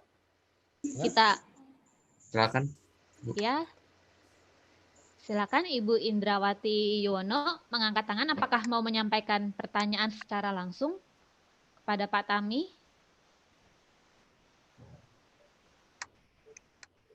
Oke, sepertinya belum ya. Oh iya, sudah Bu. Masih unmute. Iya. Sudah. Maaf, kok pencet Bu. Ya. Saya Ibu Indrawati. Sudah bisa ya bertanya dengan Pak Temi, Dokter Temi? Ya. Selamat malam, Dok. Malam. Saya dari GKI Cimahi, Dok. Ya. Kebetulan saya di tim kesehatannya untuk mempersiapkan pembukaan gereja ini. Yang saya mau tanyakan, apakah dalam setiap kebaktian nantinya kita perlu menyiapkan staf medis gitu, Dok? Seorang dokter atau perawat yang berjaga ya, untuk membantu misalnya ada jemaat yang kesulitan atau kena gangguan kesehatan. Apakah perlu dilakukan? Apakah perlu disediakan? Dan jika misalnya perlu, alat medis apa minimal yang harus gereja sediakan untuk membantu para dokter itu bekerja, dokter atau perawat untuk bekerja membantu jemaat yang ada gangguan kesehatan. Ya. Itu aja, Dok. Terima kasih, Dok. Ya, makasih pertanyaannya. Jadi begini, saya berbicara norma umum ya. Norma umum mengatakan begini, setiap kali ada aktivitas, maka di situ harus ada tenaga kesehatan. Artinya apa? Tidak perlu dalam masa pandemi. Dalam keadaan biasa pun, seharusnya gereja itu menyediakan ada fasilitas kesehatan. Itu sebetulnya. Hanya biasanya kan kita nggak pernah ya. Ya kan? Tetapi apabila sekarang kita nih gereja mau buka, itu kan harus report ke pemerintah daerah ya, ke kecamatan dan sebagainya. Salah satu syaratnya adalah memang itu ada. Sebetulnya apakah syarat itu dihubungkan dengan pandemi? Tidak. Syarat itu dihubungkan dengan norma umum tadi, bahwa setiap aktivitas yang melibatkan orang banyak harus ada tenaga fasilitas kesehatan.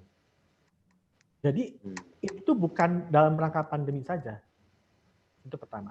Kedua, alatnya apa? Alatnya cukup alat yang sederhana. Misalnya minimal harus ada oksigen, tensimeter, stetoskop, dan petugas kesehatan yang terampil. Minimal dia bisa mengatasi gangguan dalam keadaan gangguan sesak dan sebagainya. Dan dalam masa pandemi jangan lupa, petugas kesehatan yang ada itu harus menggunakan APD yang sesuai. Minimal masker, gaun, face shield, kalau perlu kacamata. Gitu. Alatnya apa tadi? Oksigen, tensimeter, stetoskop, termometer. Itu saja cukup. Jadi alatnya itu aja, Dok. Kalau obat, mungkin dokter-dokter setempat lebih tahu ya, obat standar pertolongan pertama. Obat kan obat standar ya. Oke. Kan lebih penting oksigen ya. Oke, ya oksigen. Ya. Tambahan sedikit, dalam koordinasi dengan BPK Penabur, mereka sedang menyiapkan ruangan darurat. Betul dok? Apa memang itu bagian dari standar protokol COVID gitu? Jadi ada ruang darurat, apa ya disebutnya? Penanganan pertama serangan. Ya, yang sekarang diminta, ya betul seperti demikian. Oke. Pertanyaannya kenapa gitu kan ya? Ya kan, ruangan darurat saya juga nggak kebayang apakah kayak UGD buatan gitu atau gimana? Jadi sebetulnya cukup ruangan biasa. Itu ruangan kalau di sekolahan mungkin kayak UKS. UKS, ya. oh. UKS ya seperti itu. Yang pasti di gereja itu belum ada tuh. Kalau di Bonti ada. Oh ada ya. Ada di Bonti ada. Jadi ya ruangan yang memang untuk menuju ya kalau perlu nanti ke rumah sakit dan sebagainya. Ya betul. Sudah terjawab ya Ibu Indrawati? Jadi alat standar dan ya perlengkapan APD yang pasti kalau era sekarang. Berikutnya dari grup chat kah atau? Ini coba saya bacakan dulu dari grup chat ya. Sebentar Bu Ratna, saya bacakan dulu yang lain dulu ya. Ini ada pendapat dari Saudara Johan Nasution. Jadi menurut Pak Johan, sebaiknya protokol yang sudah disepakati, termasuk protokol menurut surat edaran Menak, dipatuhi. Di mana usia di atas 60 tahun yang rentan terhadap infeksi dianjurkan tidak mengikuti kegiatan onsite. Ini kayaknya tadi berhubungan sudah ya, sudah dibahas ya. Sudah dibahas ya. Dan istilah juga ya, istilah yang dipakai adaptasi kebiasaan baru. Oh iya. Dibanding new normal itu ya. Iya betul. Pendapatnya Saudara Johan. Kemudian ini juga ada pendapat lagi, satu lagi sebelum beralih ke Bu Ratna ya. Dari chat Zoom kita dari Pak Yunus ya.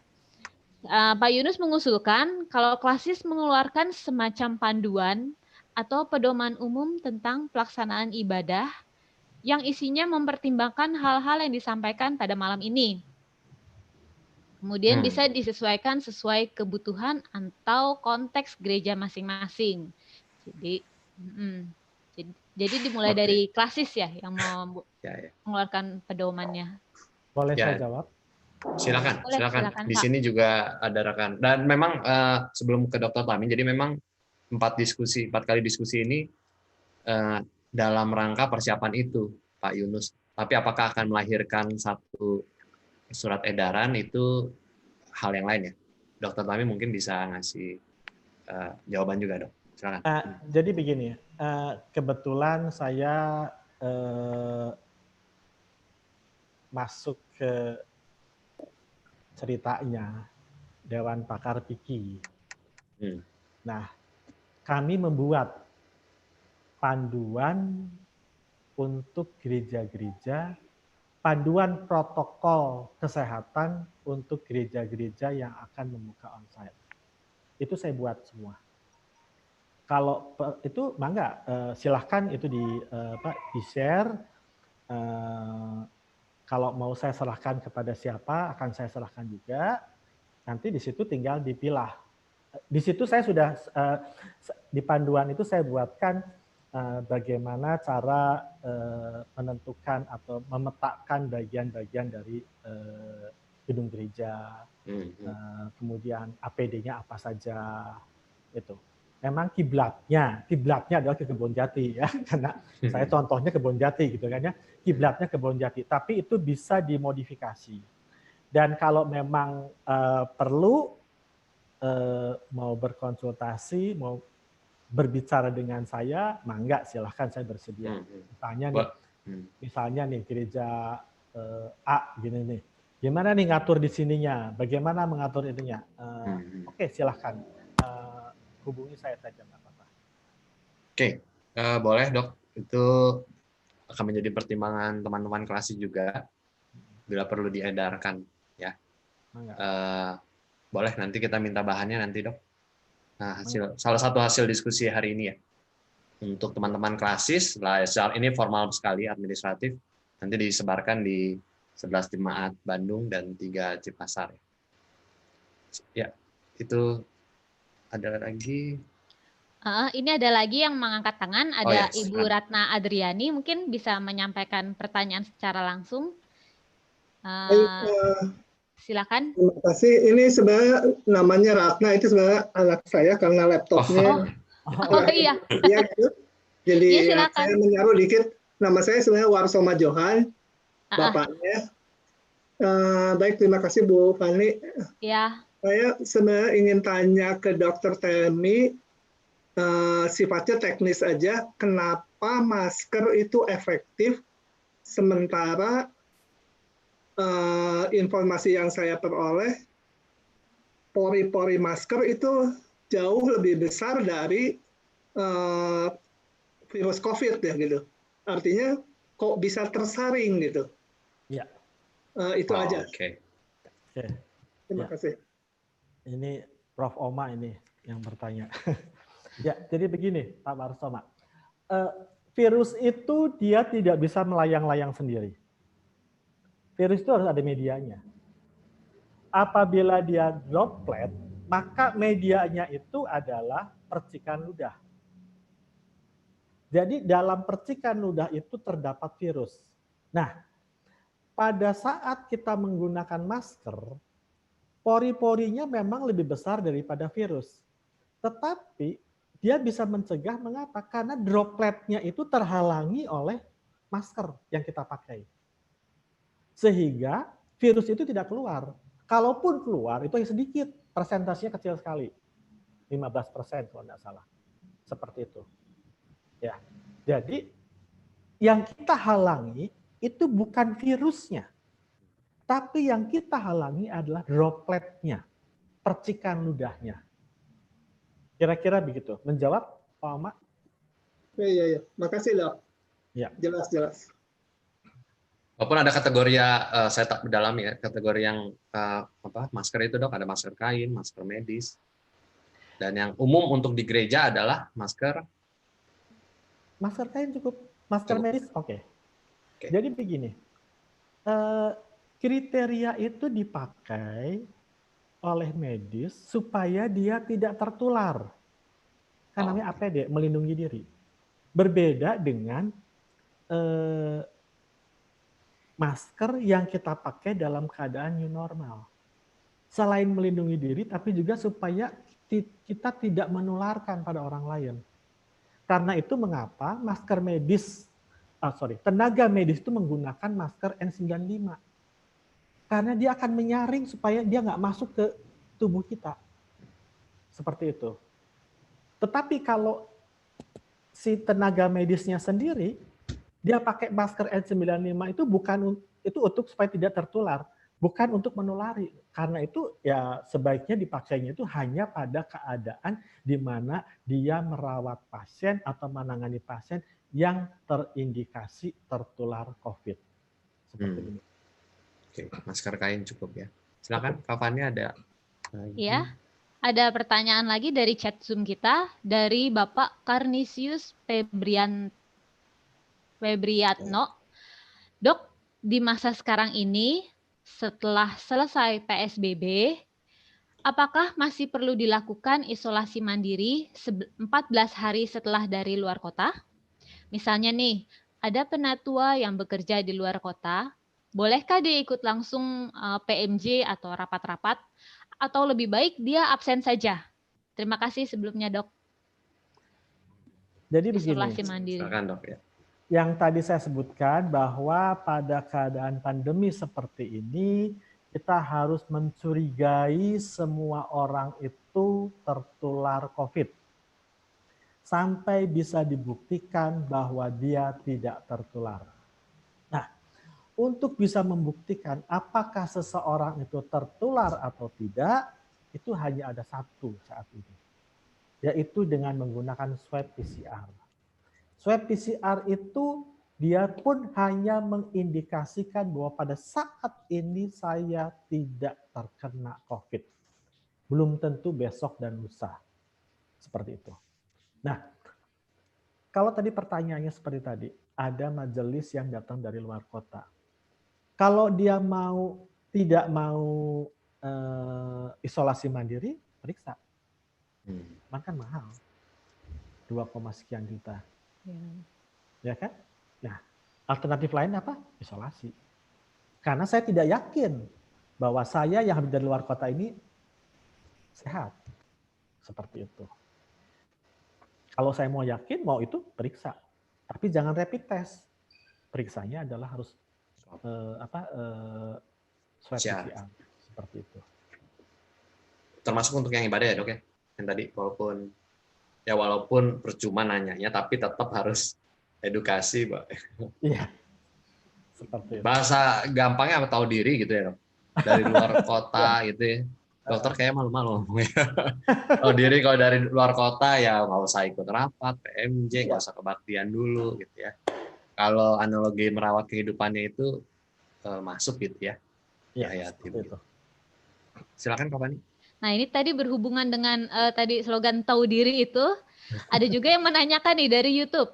Malam Dok, bagaimana dengan risiko jika ada jemaat karier yang hadir tanpa ada gejala, namun sudah turut ibadah atau melakukan kegiatan di gereja on-site? Terima kasih Dok. Ya, betul. Nah, itu. Jadi begini, sekarang ini yang tadi katakan, setiap kali saya ketemu dengan orang, walaupun dia sehat, saya harus curiga. Kenapa? Kan sekarang ada istilahnya sekarang diganti nih. Udah nggak ada OTG, ODP, udah nggak ada kan. Tapi sekarang yang dipakai adalah terkonfirmasi asimptomatik. Artinya terkonfirmasi tapi tidak ada gejala. Nah, itu terkonfirmasi kapan? Kalau dia diperiksa. Kalau dia kagak diperiksa, kagak tahu. Ya kan? Contohnya, seperti yang orang-orang di Stapa. Itu ketahuan kenapa? Karena diperiksa. Ternyata 1.200 orang yang kena. Kalau itu tidak diperiksa, 1.200 orang itu tidak ketahuan. Padahal dia positif. Nah, dalam keadaan seperti demikian bagaimana? Ya, itu jaga pakai masker, cuci tangan, jaga jarak. Itu salah satu cara untuk menghindarinya supaya tidak tertular. Seperti itu. Oke, makasih Dok. Tadi ada yang terlewat, Kak Fani, yang dari Ibu Magdalena ya? Iya, dari Ibu Pendeta Magdalena menanyakan bagaimana Kak kalau pas rapat. Ya. Iya. Rapatnya panjang Dok, misalnya ini bicara rapat onsite kayaknya ya. Iya, rapat ventilasinya onsite kurang. Maksudnya. Tapi kan rapat harus bicara ya. Gimana Dok? Jadi begini, pertemuan onsite itu hanya dimungkinkan, diperbolehkan. Sorry, saya nggak boleh bilang diperbolehkan karena nggak ada aturannya. Tetapi menurut penelitian, itu tidak boleh lebih dari 45 menit. Jumlah orangnya Dok, ada? Jumlah orangnya, physical distance. Itu yang tadi, rumus tadi itu tuh. Rumus yang tadi. Durasinya itu maksimal 45 menit. Maksimal 45 menit. Lebih dari itu tidak boleh. Pokoknya berarti jawaban untuk Bu Magdalena harus bubarin ya. Bubar udah 45 menit gitu ya. 45 menit bubar. Karena itu kan nggak aneh. Ibadah kita juga kan didesain untuk 45 menit misalnya ya.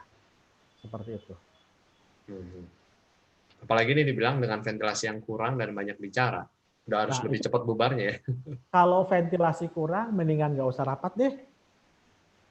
Risiko. Mendingan rapatnya di taman. Online. Ya.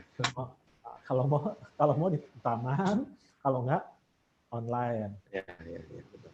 Kalau nggak di rumahnya Ibu Mahda itu kan enak tuh datangnya. Oke. Ya, Kak Fani, selanjutnya ada lagi nih dari chat dari Pak Beni.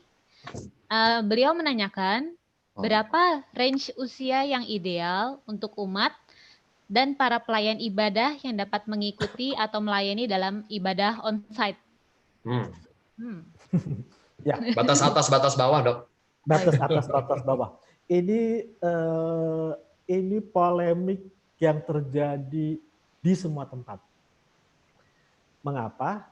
Karena ketentuan baik dari WHO maupun dari pemerintah Indonesia hanya menyebutkan usia lanjut. 60 ke atas. Ya kan? Usia lanjut itu dimaknainya berapa tahun. Itu tidak ada satupun yang bisa menyatakan yang namanya usia lanjut itu di atas 60 tahun, di atas 70 tahun, di atas 80 tahun. Itu tidak ada. Tetapi yang dipakai saat ini adalah 60 tahun. Itu mengapa? Itu ada alasannya. Alasannya begini. Dalam statistik kesehatan itu selalu range itu dipakai per 5 tahun. Jadi misalnya umur 0 sampai 5, 6 sampai 10. Itu statistik kesehatan. Nah, pada kenyataannya orang-orang yang meninggal akibat COVID, menurut statistik paling tinggi itu terjadi pada orang di atas usia 60 tahun. Inilah yang dipakai sebagai batasan usia lanjut. Sebetulnya tidak ada. Batasan pasti itu tidak ada. Coba dibuka dimanapun tidak ada. Itu hanya kebijakan setempat 60 tahun itu. Tetapi kita melihat dasarnya apa? Dasarnya adalah dari statistik. Bahwa yang paling banyak meninggal itu adalah, menurut statistik itu adalah di atas 60 tahun. Sebetulnya bukan 60 tahun. Real statistik mengatakan 58 tahun. Tetapi karena 58 tahun itu 58 tahun itu cuma sendiri, yang lainnya rendah, jadi seolah-olah digabungkan menjadi 60 tahun. Jadi statistik yang digunakan, batasan yang digunakan adalah batasan statistik, yaitu di atas usia 60 tahun. Banyak yang ngeyel. Kalau begitu, ada dong 60 tahun yang masih sehat? Ada. Kalau gitu boleh dong. Nah, saya katakan boleh atau tidak, situasional. Bolehnya berhubungannya dengan apa? Kalau itu dihubungkan dengan yang tadi saya katakan, ini adalah kebaktian pernikahan, di mana itu dihadiri hanya oleh keluarganya, kemudian itu anaknya sendiri misalnya, oke. Tetapi kalau itu dihubungkan dengan satu ibadah secara umum, maka menurut saya sebaiknya tidak. Itu. Kalau ini peneguhan, ya kalau di Bonti itu kebaktian peneguhan itu kalau tidak salah, kalau jadi ya, itu tidak dihadiri oleh jemaat. Jadi hanya pure peneguhan. Berarti kan kapasitasnya kan hanya kecil kan? Why not? Seperti itu. Untuk batas bawahnya, anak-anak, nah, kan anak-anaknya itu. Batas bawah. Ternyata menurut statistik, ini statistik lagi, karena kita berbicara by data. Menurut statistik, angka kematian anak karena COVID di Indonesia itu udah paling tinggi. Di negara ASEAN, paling tinggi Indonesia. Nah, batasan anak itu berapa? Batasan anak itu adalah awalnya itu 14 tahun. Jadi 0 sampai 14 tahun. Ya. Tapi ada beberapa buku yang menyatakan 18 tahun. 18 itu ada yang bilang, oh itu mah remaja bukan anak, ya kan? Karena itulah mengapa batasan yang dipakai adalah 14 tahun. Jadi batas bawahnya berapa? Ya 15 tahun. Batas atasnya berapa? 60 tahun. Jadi dasarnya apa? Dasarnya statistik. Seperti itu. Berarti tadi saya garis bawahi yang 0 sampai 15 ya, kalau mau aman sampai 18, sama 58 tahun ke atas gitu ya. Ya. Oke. Makasih, Dok. Ada lagi, Kak Fani? Oke, ini sepertinya sudah semua pertanyaan, Pak. Oh, udah. Pak Yos, boleh saya Pak Yos? Oh, boleh. Ya, silakan Pak Beng. Langsung, Pak. Saya tutup aja ya videonya. Dokter Temi, selamat malam, Dok. Malam, Pak Beng, apa kabar? Apa kabar? Baik, baik. Dokter Temi, ini statistiknya katanya Amerika tuh 3-12% dari jumlah penduduk ya, Dok ya. Kalau kita hitung 3% lah yang paling rendah di Indonesia, berarti kita harus ngetes di 8,1 juta orang. supaya dia bisa random gitu kan ya, supaya bisa ketahuan. Sekarang sudah tertes itu sekitar 1,5 lah anggap, atau 1,1. Jadi kita masih ada 7 juta Pak Dr. Temi. Kalau 7 juta, saya tadi iseng-iseng hitung, setiap hari hanya 20.000. 20.000 setiap hari orang bisa dites. Untuk mencapai ke 7 juta kan kira-kira hampir 2 tahun dok ya, supaya kita aman. Lalu kebetulan tetangga kerja di Eijkman. Saya tanya, kira-kira ketemunya kapan nih vaksinnya? Oh, dia bilang, oh kayaknya sih awal tahun gitu. Nah kalau awal tahun kan baru anggaplah itu sudah di ACC, lalu mundur 2-3 bulan, setelah itu produksi gitu ya. Kira-kira 1 tahun lagi kan kurang lebih. Ya. Jadi sebetulnya yang paling aman kalau dari hitung-hitungan itu, kira-kira di bulan Juli, Dr. Temi ya, kira-kira Juli tahun depan baru aman gitu. Belum aman. Belum aman juga kan ya? Belum aman. Belum aman juga ya, hampir setahun lebih tuh. Jadi hitung-hitungan matematik aja Dr. Temi, saya ngitung begitu ya, waduh saya bilang ini sampai tahun depan aja, bulan 7 itu masih, tadi Dr. Temi malah ngomong belum aman juga, belum tentu juga, itu kan matematis ya dok ya, mungkin penularannya ya. Itu dok, mungkin Dr. Temi bisa mengulas lebih dok. Terima kasih Dr. Temi. Ya, terima kasih Pak Beng. Silakan dok, itu mengenai kemampuan PCR tesnya rasio ya, PCR tes rasio negara ya. Ya, jadi begini, apa yang Pak Beng sebutkan itu sebetulnya adalah kalau kita belum punya vaksin, kemudian apa yang akan terjadi itu adalah herd immunity. Yep. Nah, perhitungan herd immunity itu, herd immunity ada 2 macam. Ada herd immunity yang natural dan ada yang istilahnya terkontrol. Nah, yang natural itu jangan dipikirkan lah. Itu apa namanya? Itu untuk binatang ya, kalau kasarnya binatang ya kan. Yes. Ya, jadi yang terkontrol itu yang tadi Pak Beng katakan, yaitu berdasarkan imunitas yang diberi, herd immunity yang terjadi karena diberikan vaksin. Yes. Ya kan? Nah, vaksin itu kapan? Vaksin itu kalau betul dia vaksin yang normal, itu memerlukan waktu minimal 10 sampai 20 tahun. Tetapi dalam keadaan pandemi seperti ini, itu pada waktu pandemi, bukan pandemi ya, waktu itu bukan pandemi, tapi kasus Ebola, itu bisa oleh WHO dipersingkat menjadi 18 bulan. Nah, ini dalam keadaan pandemi ini akan dikejar nih, 18 bulan ini. Jadi kira-kira 18 bulan ini apa? Yaitu yang tadi dihitung.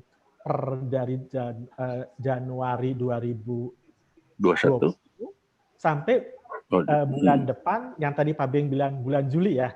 Ya, bulan Juli betul. 2021 kan. Betul. Tetapi itu kalau startnya mulai Januari. Sementara kan kita bukan mulai Januari.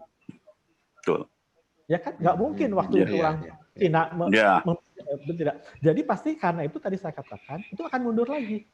Diperkirakan itu adalah pada akhir 2021 atau awal 2022. 22 ya. Nah, itu kalau menggunakan yang dipercepat itu.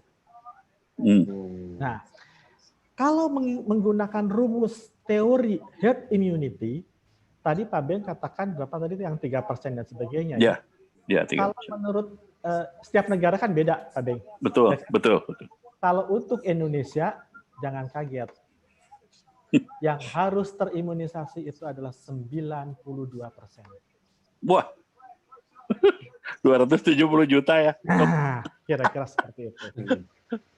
Nggak kebayang ya. Nah, itu.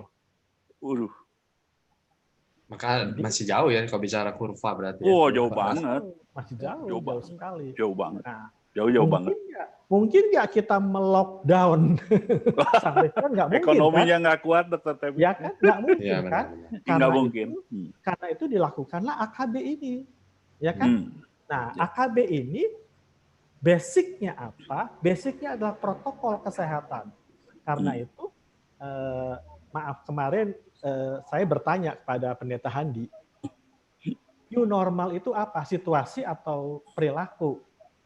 Karena bagi saya, new normal itu adalah perilaku. Perilakunya seperti apa? Perilakunya yang tadi itu. 3 hal yang paling mendasar. Pakai masker, cuci tangan, jaga jarak. Hanya masalahnya, kita hanya apal cangkem. Ada satu penelitian yang sangat menarik. Penelitian ini dilakukan oleh orang Singapura dari NTU. Penelitiannya baru sekali. Dia melakukan penelitian di 2 kota, di Surabaya dan di Jakarta. Mengapa? Karena Jakarta dan Surabaya ini kan yang lagi berlomba-lomba nih kan ya.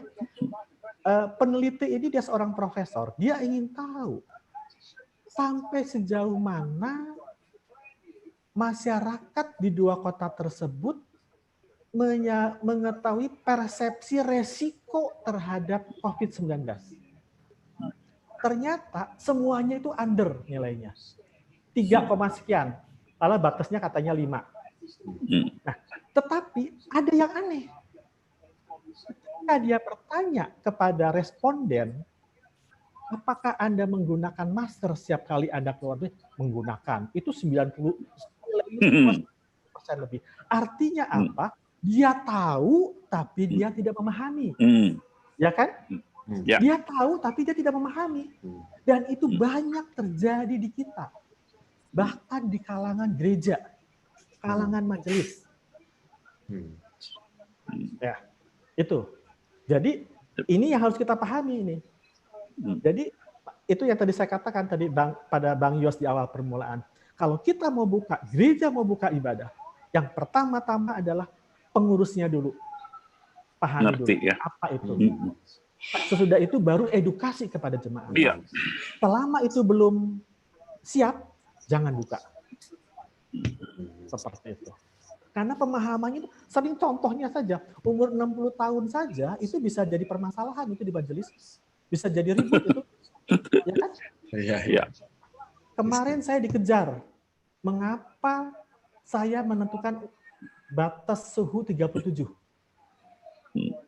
Itu. Akhirnya saya buat satu tulisan dan mengatakan bahwa yang kita gunakan adalah termogan. Termogan itu biasnya banyak sekali. Biasnya banyak sekali. Bahkan ada satu laporan dari Departemen Kesehatan Hong Kong bahwa dalam masa pandemi ini yang digunakan di sana termogan 36 derajat Celcius. Kita 37 ribut. Padahal di Hong Kong 36. Mengapa? Karena ternyata termogan ini dia berpengaruh pada warna kulit orang. Jadi warna kulit orang itu berpengaruh. Kulit hitam, kebetulan orang ngomong kali putih-putih ya. Ya kan? Jadi sebetulnya dia 37 tapi kebacanya 36. Karena itu diturunkan grade-nya. Nah, pemahaman seperti ini itu harus ada di kita. Jadi kita jangan berpatokan, loh pemerintah bilang 37,5 kok. Boleh dong, tapi kita lihat alat apa yang kita pakai. Itulah. Nah, kita harus paham sampai ke sana.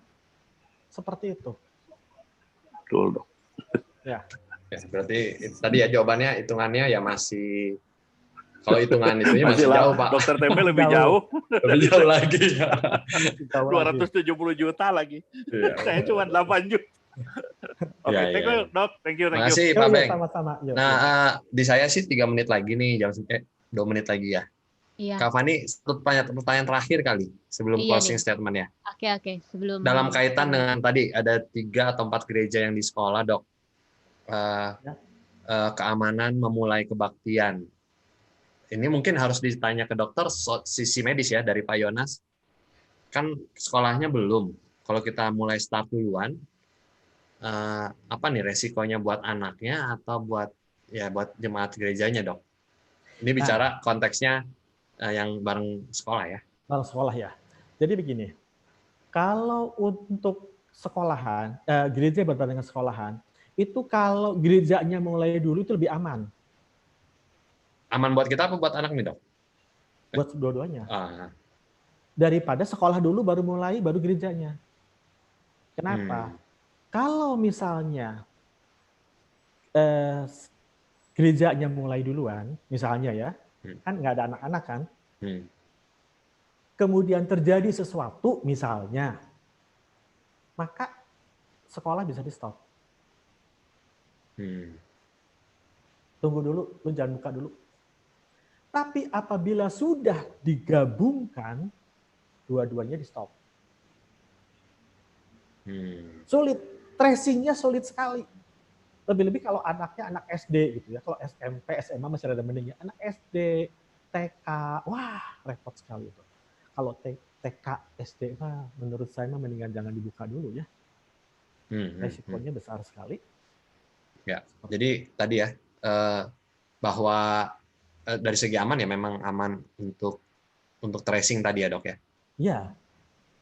Tapi tadi tetap menggarisbawahi standarnya harus sama ya, Dok. Standar kita protokol kesehatan buat gerejanya sama buat orang tua murid sama semua ya. Sama ketat ya. Ya. Begitu Pak Yonas. Kemudian kejawab. Jadi kalau soal siapa duluan ya tadi kalau bicara malah kalau mau mulai duluan kita aman, tapi nanti itu bicara kebijakan sekolah ya. Saya ingin sedikit lagi Bang Yos. Kan katanya harus cuci tangan ya. Oke. Lalu jadi ya udahlah pokoknya mah kita bikin aja ada wastafel gitu ya. Wastafelnya di mana gitu kan? Pilihan keduanya kan wastafelnya di mana? Oh, yang dekat sumber air. Supaya nggak usah narik selang dan sebagainya. Pola pikirnya nggak boleh seperti itu. Pola pikirnya adalah bahwa kita cuci tangan itu harus sesedekat mungkin dengan pintu masuk ke ruang ibadah. Jadi jangan berpikirnya sekalian di toilet. Misalnya atau aduh ini nariknya pipanya panjang banget nih kalau ke sini. Kita itu ya tadi katakan suprastrukturalnya itu harus kita benar-benar gitu tuh. Jangan sampai ini kagok nih selangnya nggak bisa nih ke sini pipanya jauh banget. Ya kita harus melakukan itu. Karena apa? Percuma kita cuci tangannya di ujung sana, pintu ibadahnya di sini. Dalam perjalanan itu kan sudah mulai mungkin terjadi seperti itu. Nah ini kadang-kadang hal ini kan orang cari gampang ya. Digampangin ya. Yang penting kan 3, pakai masker, cuci tangan, jaga jarak. Ya kan? Nah itu yang paling penting kan itu katanya, ya kan? Padahal pemahamannya itu tidak sesederhana itu. Pemahamannya itu dalam banget gitu. Nah, terakhir banget nih, Dok. Sebelum saya tutup juga, dari dokter ada yang belum tersampaikan terakhir medis. Kalau buka ya selain tadi udah disampaikan semua, ada yang mungkin belum disampaikan, Dok. Apa ya? Rasanya menurut saya itu yang di catatan saya itu semua sudah saya sampaikan. Kalau misalnya ada yang kurang, mangga silahkan mau WA ke saya juga boleh, silahkan. Kalau mau bertanya seperti apa silahkan. Ya, oke. Terima kasih Dokter Tami. Kak Fani rasanya udah ya. Saya konklusikan dulu sedikit tadi, bukan sedikit, banyak ini ya Kak. Dokter Tami, kita mau bicara soal sangat medis, apa aja. Pertama, kalau saya garis bawahi zonasi, malah Dokter Tami bilang jangan cuma zonasi, tapi teori kemungkinan tertularnya, ya arti itu harus juga gereja tahu, dan pasti mungkin di kalangan jemaat masing-masing ada dokter yang bisa membantu ya. Lalu juga di 2 faktor, eksternal dan internal. Eksternalnya ya tadi ya orang-orang yang akan datang dan sebagainya. Internalnya ya bicara suprastruktur, infrastruktur dan edukasi. Dan lalu cara menghitung tadi ya paling harus digarisbawahi soal aktivitas, durasi, frekuensi, itu juga harus dipahami khususnya majelis jemaat. Diawali oleh majelis jemaat, dilakukan dulu oleh para pemimpinnya, lalu pemimpinnya mengedukasi jemaat, itu paling penting. Dan jangan bosan untuk mempersiapkan yang detail tadi ya, yang kecil-kecil yang nggak disebutin pemerintah ya, dan yang jangan cuma 3 tadi. Jadi harus sangat detail, sangat spesifik, sangat serius, sangat panjang persiapannya. Jadi bukan sekadar menambah tempat cuci tangan. Itu saja Bapak Ibu, Kak Fani. Terima kasih Dr. Tami. Sama-sama. Bahan yang tadi ada standar buat gereja setempat, boleh di-share ke Klasis kalau nanti kita jadi pertimbangan untuk dibagikan. Boleh. Bisa buat dilengkapi buat teman-teman yang akan mulai ibadah. Dan terima kasih buat yang di Zoom, buat yang di YouTube. Sudah ya Kak Fani. Dan sudah. Saya serahkan ke Pak Hendra di sini untuk menutup kita dalam doa, Pak Hendra. Terima kasih Pendeta Yosafat. Terima kasih Dr. Tami. Ya. Luar biasa ya. Pak Tami ini semangat sekali ya untuk menjelaskan dan memberikan banyak hal yang kita perlukan. Dan kita bersyukur untuk narasumber yang Tuhan hadirkan, sehingga semoga Bapak dan Ibu, para pengambil kebijakan di gereja-gereja boleh mendapatkan pengetahuan, pemahaman yang tepat untuk mengambil kebijakan. Tadi banyak bicara juga soal durasi waktu kebaktian 45 menit ya, dan itu pasti mengubah banyak hal di dalam liturgi kita. Sabtu depan kita akan ada narasumber yang ahli liturgi, kita akan banyak bicara soal liturgi, gimana tuh mengemas liturgi 45 menit ya. Wah, kayaknya sih jemaat pada seneng ya kayaknya ya. Lebih cepat kebaktiannya selesai nih ya. Nah, kalau online 15 menit Pak Indra. Kita akan bicara banyak soal itu ya. Bapak dan Ibu silakan hadir kembali di link yang sama seperti link saat ini, dan kita akan berbagi banyak di kesempatan itu. Sekali lagi terima kasih Bapak dan Ibu di YouTube maupun juga di Zoom, Pak Tami, Pak Yosafat, Fani juga yang boleh memimpin kita ini. Mari kita berdoa, saudara. Kami sungguh bersyukur untuk kebaikan Tuhan malam hari ini. Semoga apa yang boleh kami dapatkan menambah pemahaman kami untuk kelak menjadikan setiap kami lebih arif lagi untuk mengambil keputusan. Diberkatilah Dr. Tami dan juga begitu banyak tenaga medis lainnya, para ahli yang Tuhan hadirkan untuk mendukung kami dalam masa-masa pandemi ini. Tuhan berkatilah mereka. Kami bersyukur untuk malam hari ini, dan biarlah hari-hari kami dimudahkan oleh Tuhan. Di dalam Yesus Kristus kami berdoa. Amin. Amin. Terima kasih. Terima kasih. Pak. Terima kasih. Terima kasih Pak Tami, Pak Yosafat. Semua, terima kasih Kak Fani. Terima kasih Dokter Tami. Ya.